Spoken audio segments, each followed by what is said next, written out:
We are now live on YouTube, so we're going to go live in 3, 2, 1. We are now live on YouTube, so we're going to go live in 3, 2, 1. We are now live on YouTube, so we're live on YouTube now? we are live on YouTube. Awesome. Yes. So I'm just going to get this kicked off. Hi, everybody. Thank you for joining us. We're so glad that you showed up for us tonight. This is Disability Pride Virtual PA. This is Saturday night, July 11th, what we are calling Sex Saturday. I'm going to turn this over to our sex educator, Izzy Kaufman, aka Izzy Cryptastic. Hi, Iz. Hi, thank you, Vicky. So you are all in Q&A with the sex educator. Welcome. I'm glad you found us. So I am a sex educator. I live in Philadelphia and I'm vice president of Disability Pride Philadelphia and very excited about that. I'm also a disabled person. I'm a wheelchair user. I use crutches most of the time and I hobble around like a zombie. It's what I do and I love it. So I'm not going to be the only one talking today, though. I have lovely panelists who are going to help jump in and share some experiences if they feel comfortable. So why don't you all just, well, maybe I should introduce each of you. I don't know how to, I'm like still new to virtual stuff, and that's okay. I'll go down the, kick off the disclaimer first. Oh, yes, this is for adults. We're going to be talking about sex. So just so you know, if you want to have your kids in the room, that's fine, but we're talking about sex. So my lovely panelists, will start with, who wants to go first to introduce themselves? I don't like to pick on people all the time. Elisa? Hi, my name's Elisa and I like sex. Thank you, Lisa. I'm Rachel, and I didn't know Elise and I had this in common because I also like sex. Nothing's better than going to the boneyard. You know what I mean? Yeah. And I'm also a person with a disability, so it makes it extra spicy. Mm-hmm. Thank you. Where are you from? I live in Pittsburgh. Elise and I are both Pittsburghers. Hey, Yins, represent. Awesome. Welcome. Okay, Maisha. Hi, my name is Maisha, and I think it's really striking that all of us seem to love sex. I mean, how did that happen? It's wild. Kitten. I'm Kitten. I'm a Philadelphia-based sex educator. I am in the sex shop right now, surrounded by sex toys. So I also love sex and think about sex. Awesome. So they're going to be helping me out tonight. Let's move forward, shall we? If I can get it to go. All right, we got this. If there's anyone in the audience who feels comfortable to chat and just put your name and your pronouns, what brought you here? Why'd you come today? And your favorite self-care activity. I'm going to leave this up for about 5-ish seconds to let everyone have a chance. Would anyone be willing to just type these prompts into the chat so I can go further in the slides, but the information is still available? Thanks, Rachel. All right. So I just want to get to know like who's in the audience. Your name and pronouns, what brought you here today. Feel free to share that if you want. You don't have to. And your favorite self-care activity. What does that look like to you? And while you're typing, I'm going to continue and I'll check in with the box a little bit later.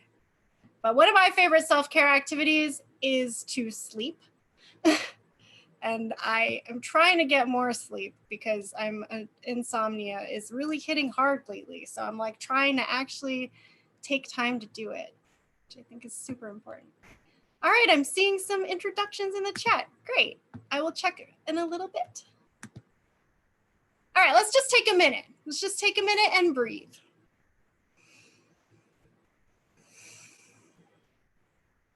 We're slowing down a little bit.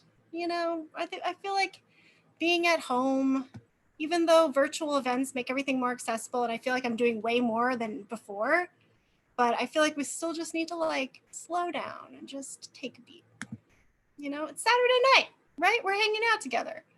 Just some group agreements before we start talking about sex is, you know, use the chat if you've got questions. Please use a content warning though. If you're going to talk about something that is traumatic, anything related to sexual assault or violence, please have a content warning. But if you feel comfortable sharing that, totally fine. As long as we're just taking care of ourselves and each other in the chat. That is what's important to me. And respect everyone in here today. We all have different values. Sexuality, there's not one kind of way to think about sexuality. So we're all just individuals in this together. And I believe you're all muted anyway, but if you are not muted, just mute now and use the chat and have fun. Because why not? It's Saturday night. Like, let's do this. Okay, so this is a big question to start with. And I chose it to start because I thought we would have a lot to talk about with this one. So the question is, why is there still a stereotype that disabled people are asexual? And I have my answer on the other slide, and it's really short, but I think we can elaborate on it. I put that ableism as the answer to that question because believe it or not, our society was built by non-disabled people for non-disabled people. So basically we're navigating a world that wasn't really built for us. And there's still these like stigmas about disability that we're somehow like a burden, or like we have other things to focus on other than sex because we're like disabled and we always think about our disabilities, which is totally not true. But yeah, I would love to hear what the panelists have to say to answer that question, if you feel comfortable. I think there's some idea that if you're disabled, you're already dead. You just don't know it yet. And, you know, that isn't true, but for a lot of abled people, they just kind of don't get that and don't understand that, you know, I am a normal eating, sleeping, breathing, sexual human being. I just happen to use wheels to get around. Mm-hmm. Yeah. Yeah, I think in ableism, disability oppression, I think carries stigma in like a variety of ways. And depending on disability and the other intersectional factors, like if you're a person of color as well, that plays into it. And I think a big part of it is like infantilization. So you're like, oh, you have a disability, you're so cute. No one would fuck you because you're just this cute little baby angel. But there's also the fetish, I always say this wrong, fetish. Izzy, help me out. Fetish is, I can't even say it. There we go. You guys, fetishization. I got it. I ruined it for everyone. I ruined it. I ruined it for everyone. But then it's, again, looking at this idea of like making disability sex a fetish, right? And in doing so, you kind of like undermine the humanity of that person because it's not about who they are, it's about you objectifying them for your own purposes. So I think there's like a lot to kick around and roll around here.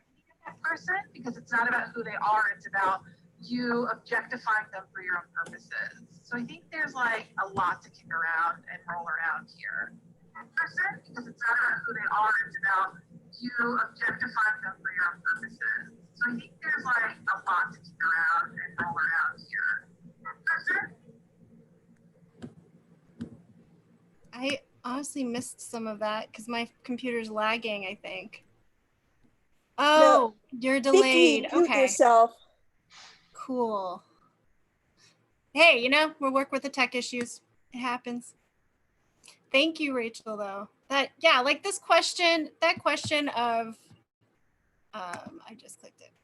But yeah, that question, like thinking about, like, if you get anything out of this and you're not disabled, like disabled people have sex. Maybe it doesn't look like just penis vagina sex. It might look like something else, but we know, and Kitten will talk about that later, more about how sex looks like a lot of different things. It's not just one type of thing. Or like when you're filling out a form and it says sex, MF, just super restrictive and ridiculous. Okay, I'm going on a tangent. Let's move forward, shall we?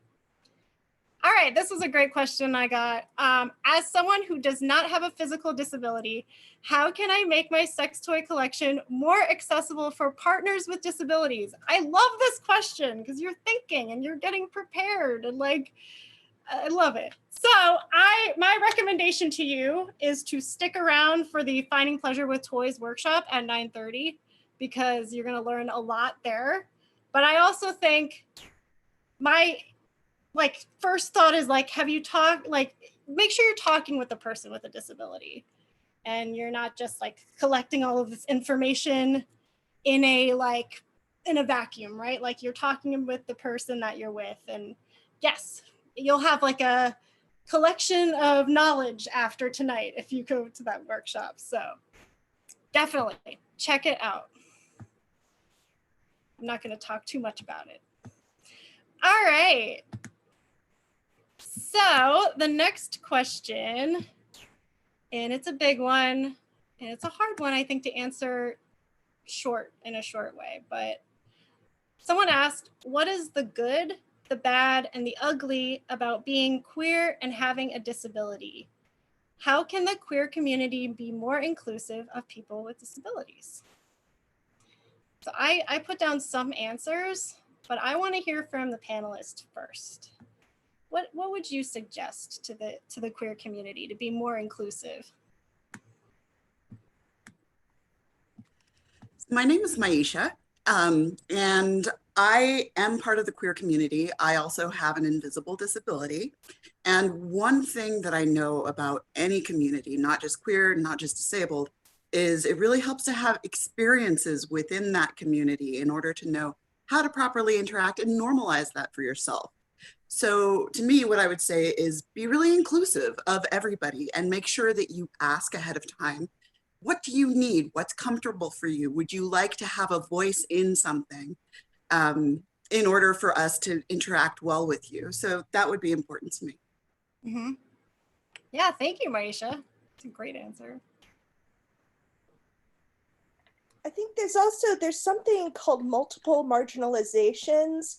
And what often happens is that when you're part of one marginalized group, any membership that you have with other marginalized groups becomes erased. And so, disabled people aren't allowed to have sexualities, queer people aren't allowed to be people of color. It all gets erased because you focus on just that one marginalization. And so, there needs to be a lot of work done, and there is a lot of work being done on what's called intersectionality, which is too big a topic to get into today. But I'd say, the bad and the ugly is that it still happens, but the good is that more people are recognizing it and, doing a better and better job, moving forward and erasing that erasure. Mm-hmm. Yeah. Yeah, thank you, Elisa. Absolutely. I'm going to click over because you definitely, if it works. Okay, computer, we can do this. We can do it. All right. So you mentioned two very great points. I think listening to people with disabilities is one very, very big part of the queer community becoming more intersectional and just more accessible to people with disabilities. just listen to us and listen to us when we suggest something. I feel like I've been in so many organizations where like my voice was just kind of pushed to the side, or like I went to a meeting one time for like a femme queer group where we were like planning events and stuff, and I was with another friend in a wheelchair, and this person came up to us and said, "Oh, do you two live together? Like, do you two live together?" And we're just like, why would you ask that question? Do all people in wheelchairs live together? No. Do all people who are straight live together? No, they don't. So I've been asked things like that. I felt really uncomfortable when I've been asked like the questions like, or like suggesting cures to me. I've been in a lot of situations like that in queer communities where they're like, oh, well, you just do a little yoga and your muscles will get a little bit looser. I'm like, I've tried yoga. It's not going to do it. And that's okay. I'm okay with that. But I don't want them to think that I need to be cured or that we need to be cured. So that's a big thing for me. And then just like increasing understanding and empathy and hiring disabled people to do that work, right? You have to pay them. I've been asked many times to do this kind of work, and it's so often just like, oh, you should come and do this. And, it's only gonna be like a half an hour. So that's cool, right? You can just volunteer and do it. No, I cannot volunteer for you. I need to eat, especially now, right? Especially now. We all need to eat. So hire disabled consultants if you want to be more disability friendly. I would highly suggest that. Okay, let's move on. Think about who's on the planning boards, access to restaurants and bars. Philadelphia is pretty terrible with that. So advocate for access, like everywhere you go. If you see steps and you're like, where's the ramp? Like that should be your thought. Or where's the accessible bathroom? Is it actually accessible? That is the question I always think about, is like, I can get in the door to some place, but then I can't get into the bathroom. And that's really a bummer. All right, so another thing I was thinking about was alcohol is everywhere in the queer community.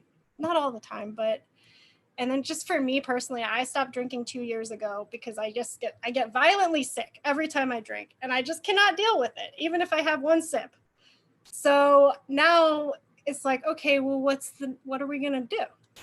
Like, there's so many other things. I've been to game nights and stuff, but game nights, like suggest things that aren't alcohol based all the time. There are lots of things to do. There are RPG games, and video games are fun too. Okay. Izzy, could I interject real quick? Sure. And if I start lagging, I can fix my technology. I think, yeah, the alcohol stuff is important because a lot of people who are living sober lifestyles. It's an invisible condition in a way, because I consider my substance abuse a chronic health condition. It's always going to be something that I have to manage. So I'm okay with other people drinking, but when that becomes like the anchor of events, it can be kind of challenging because you don't really feel respected and heard. And just to add something else, so I have bipolar disorder, which is an invisible disability, and I'm bisexual, but I'm married to a man. So one of the things that I experience is I don't have a disability because you can't see it. And, oh, you got over your bisexual phase because you married a dude. And so that is something that I find is, it can be a challenge, but it also can be a conversation. But the reality is, like, I don't always want to have that conversation, and I don't owe people that conversation. So when it comes to like understanding sexuality, I think people need to be careful who they're asking and why and when, because that makes a big difference. Am I here to educate you, or am I here because I'm just trying to like get nasty and put the work in with my husband? You know what I mean? Things to think about. Mm-hmm. Yeah, thank you for that, Rachel. Yeah, absolutely.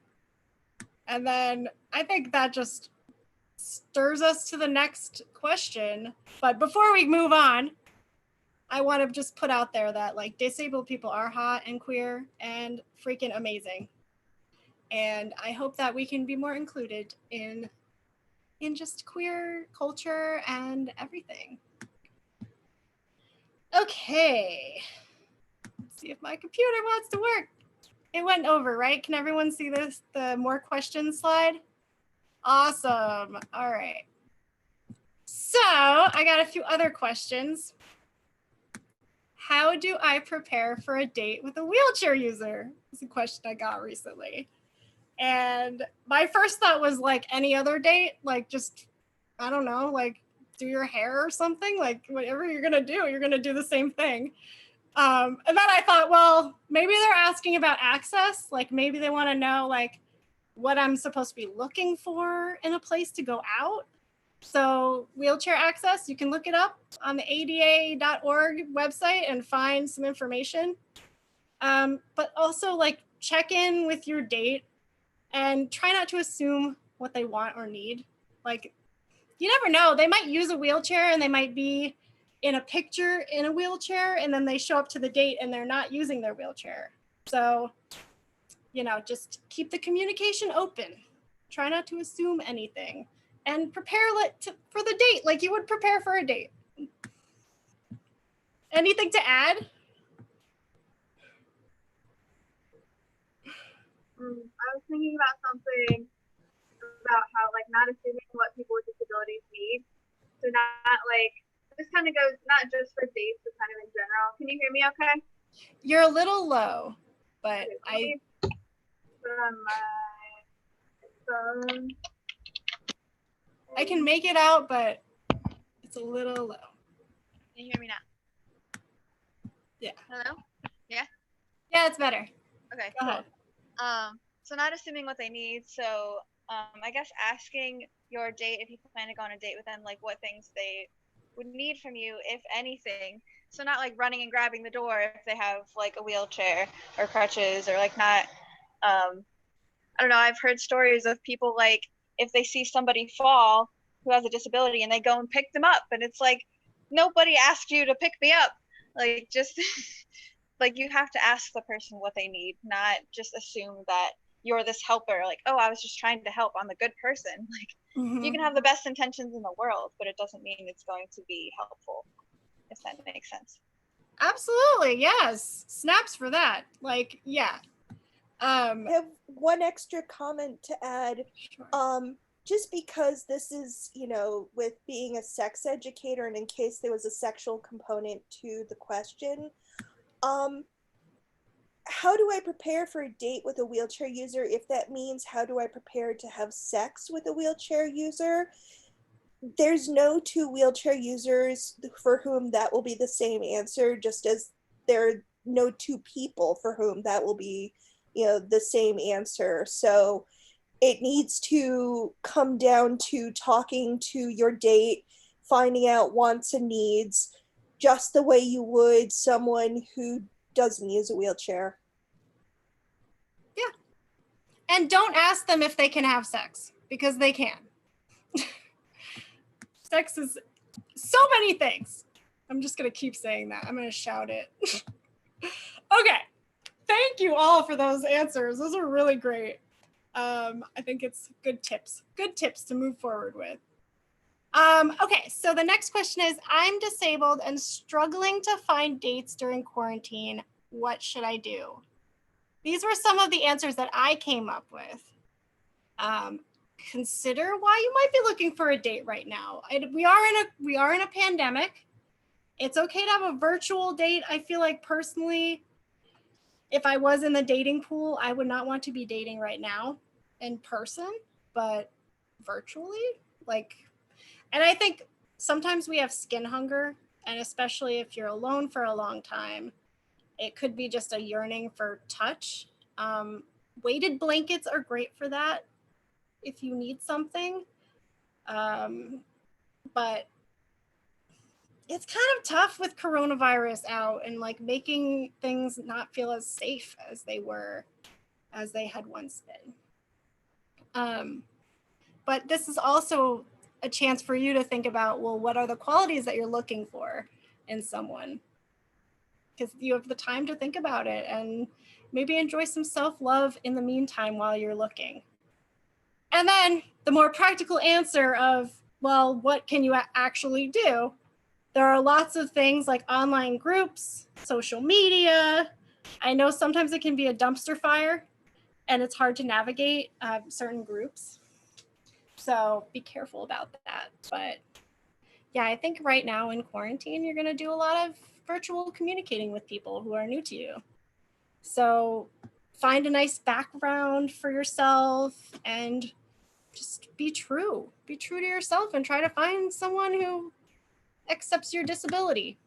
Honestly, I feel like disability is a good way to just test if people are actually invested in you. Like, I mean, I know that sounds terrible, but it's a good way to tell the good people from like the not so good people that I shouldn't really like waste my time with.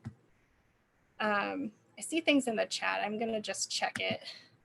I have not been looking. Oh, thanks, Emmanuel. Izzy, while you're doing that, can I make a comment? Sure. Great, thanks. One of the things that I've seen regarding skin hunger, and maybe one of you can speak to this better, I've seen people cross their arms over themselves and use their hands as if they're hugging themselves or stroking their own faces, whatever it happens to be. And for me, when I tried that, it was really deeply moving. And it reinforced for me that I loved myself. The other thing that I would say is that, and of course I can't remember because my memory lasts 5 seconds. Oh, right.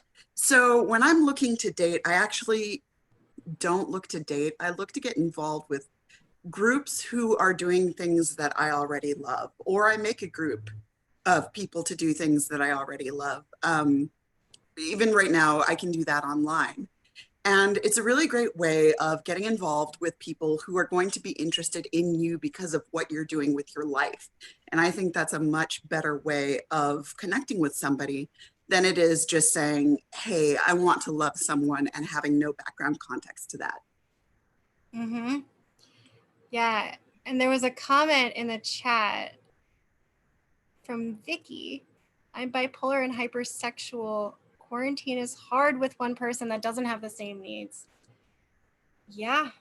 And Maisha, I think your answer of joining groups that are doing good work online and doing things that you like, probably going to meet somebody that you also like in the group. But yeah, that is hard when sexual drive is not lining up. That's got to be really frustrating. I've experienced that many, many times. And it's normal. It's normal and it will pass and it is temporary. But man, is it hard sometimes. Yeah, so social networks. Let's head to the next one. This one I got. I struggle with incontinence during sex. What can I do to avoid accidents? So I'm assuming that there's some penetrative sex going on with genitals in this one. I'm just making that assumption. Maybe it's not that kind of sex, but yeah, so Kitten over there has a box, and that is one of the things I'm recommending is fluid resistant sheets, and they are very nice. Are they made of latex, Kitten? I think we do have a type downstairs that might have like a latex coating. This one, let me see what it says. A supremely plush throw that is specially designed to slurp up love juices. Okay. And any leftovers from sexual play. One side is an extraordinarily soft microfiber fabric. The other is a silky satin, making it reversible, versatile, and a titillating sexscape. You can have a titillating sexscape on your bed. I love that. This is my first time reading this, but so it's got two sides, so you can experiment with the different types of touch. But yes, it will help with incontinence or any wetness that you can get on the bed or any types of stuff that you want to keep off of your sheets. Mm-hmm. Sex is just wet sometimes, like for anybody, Yeah. right? Yeah. And there's no shame in it. Like our bodies do things and sometimes we can't control it. That's okay. Like there are ways to manage that. And fluid resistant sheets is one way, and you don't need any other equipment. You can just enjoy it and then pick it up, put it in the washing machine. And then also catheters can be used during sex. There are certain kinds of catheters that can be, a condom can be put over it. So that I think is pretty cool, that now they're making medical devices and are actually thinking about sex and how to use those. So it's awesome. Anyway, so towels are another good way to catch things. And then also, like, there are methods, right? So bladder bowel routine, I know a lot of disabled people are very familiar with that and can be kind of annoying sometimes trying to figure out one. But if you manage to have a bladder bowel routine that you can actually like predict, and you're able to like evacuate right before sex, and you can plan your sex, because planned sex can still be super sexy. It doesn't have to be spontaneous all the time. And especially if you have a disability, you're gonna have to plan some sex. Like, it just is how it is. And if you want it to be really good, maybe you gotta set up some things. Totally fine. And then you can also just enjoy sex in the bathtub or a place where you just do not care it's getting dirty, right? You can just be yourselves, just enjoying it, not worrying about the mess, right? Like, totally up to you. But I just say, like, that's not a deal breaker. It's not. You can definitely still enjoy lots of sexual things. Okay. So another question I got was, I'm disabled and have spastic cerebral palsy, which is a cerebral palsy where it's like tighten, like your muscles are really, really tight. I have that kind of cerebral palsy. I've never masturbated, but I want to try. Where do I start? So my first suggestion is to think about your body and think about your mind. What gets you excited? Is it the idea of a man traveling in space and he's in a police call box? Or I'm just saying, like, just think about things that you like. Imagine them, right? What gets you excited? What is the feeling? Where is that feeling in your body? And once you can kind of like identify where the feelings are coming from when you think about certain things, you can kind of start to like play around with the idea of using your senses, of trying like a meditation where if you have a partner around, they can take a cold spoon and rub it along the inside of your arm, or like you can just experiment with different senses and things to get to know your body a little bit better. Because masturbation doesn't always have to be right at the genitals. It can be the whole body experience. So that would be my suggestion, is just take a minute, get to know your body. What do you like? This is a chance for you to really think about what you actually want to do, what you like, and what parts of your body you want to touch, what parts of your body you don't want to touch. Some people really like their armpits touched. I cannot stand it because I laughed way too much and I can't do anything else. So it's really up to you, but I think mindfulness is a good way to start. And I wrote a blog about that like over a month ago, and it's on the disabilitypridephiladelphia.org website if you want to check it out. There's only one blog post there right now. I keep like saying, I'm going to do one, I'm going to do them. It's going to happen, and they will be more regular, I promise. Anyone have anything to add to this one? I sure do. And maybe Chelsea can help me out with this a little bit. There are some great remote toys. And I think some of them just involve hitting a button, and you can get, say, a vibrator to start or something like that. So if your musculature is spastic and you can get help, inserting the vibrator or whatever it is toy that you're using, you can still activate it on your own.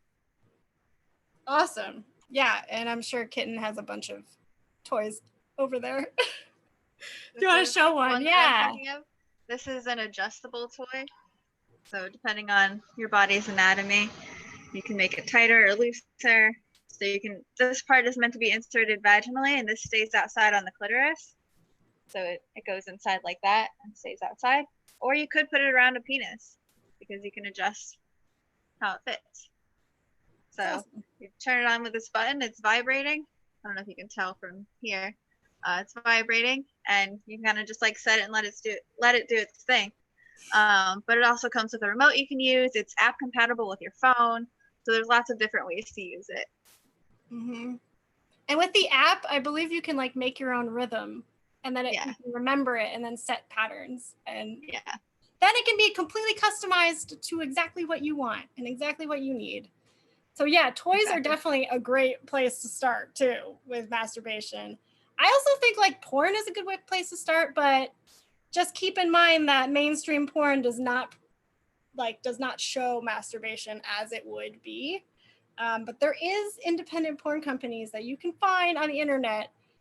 Maybe I'll write a blog post about that one day, and I'll recommend some sites to go to. That they're all pay sites though. You have to pay for good porn. Like that is just how it is, and you got to pay the performers, and you show them respect if you can throw a few dollars towards a feminist porn company. Highly recommend.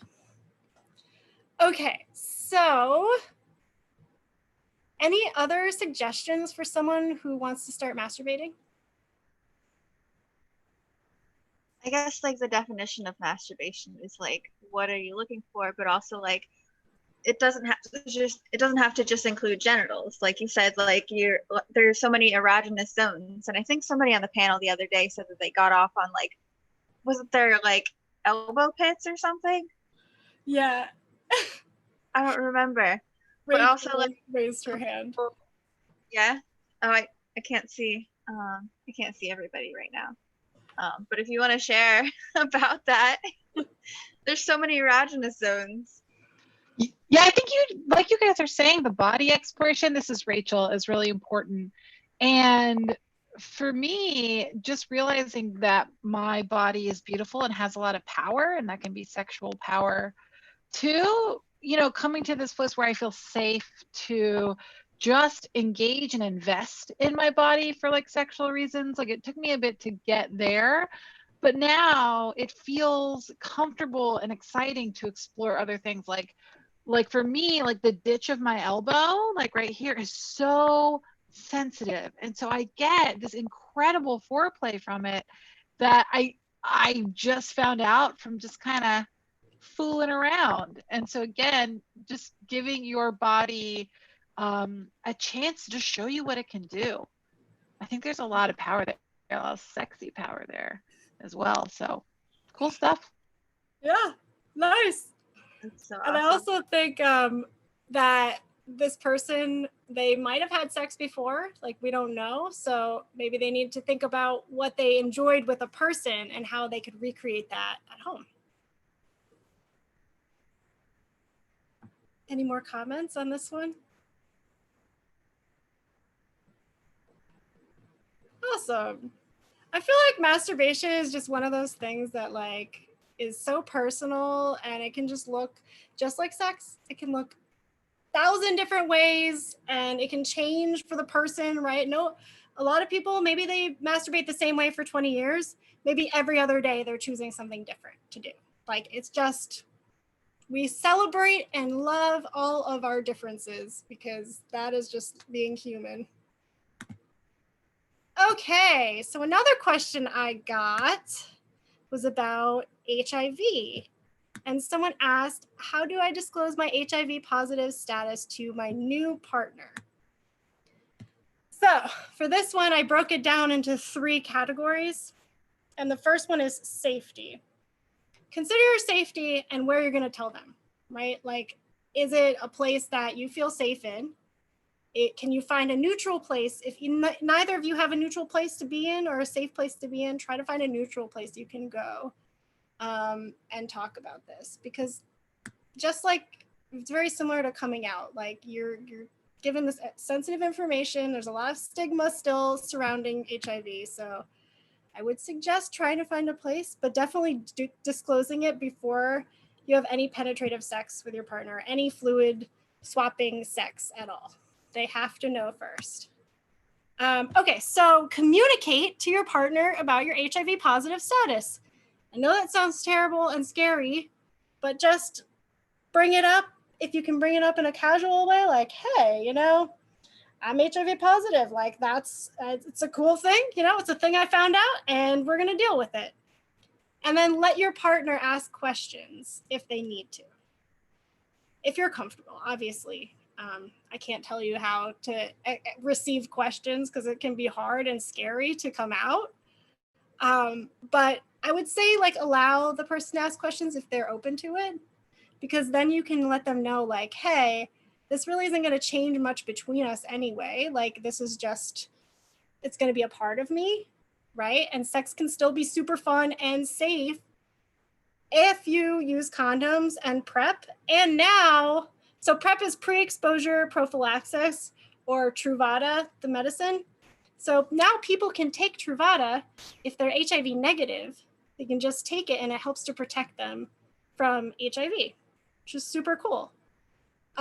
So there's that, and there's condoms. And if a person is taking their medicine and they're getting regularly checked and they're undetectable viral load, which means there's very little virus, they can't even find it in the blood, then it's virtually not transmittable then at that point. It's actually pretty safe now because the medicines have gotten so good. So if I can like break down some of that stigma a little bit for you and just give you some ideas of how to disclose. I hope that you're watching, person, and I wish you luck on that endeavor. Okay. And also, like, you can give resources to if the person needs to learn, like if your partner just doesn't know anything about HIV and they're just like completely like, I don't know, you can show them some resources. And I have one right here, which is Philadelphia Fight. And they're an HIV/AIDS organization. They have a lot of good information about HIV if that's where you want to send your partner. So that is the end of the questions that I got for today. I have no idea what time it is. I have not been looking. Okay. Oh, good. We have some time for questions. All right. So I cannot see the chat. I'm going to go and look in the chat for a second since we got some time.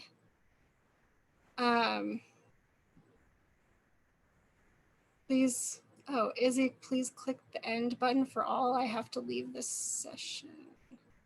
Oh, wow. I did not see any of these chats. So does that mean I have to end the session then, Vicky? Is that like literally right now?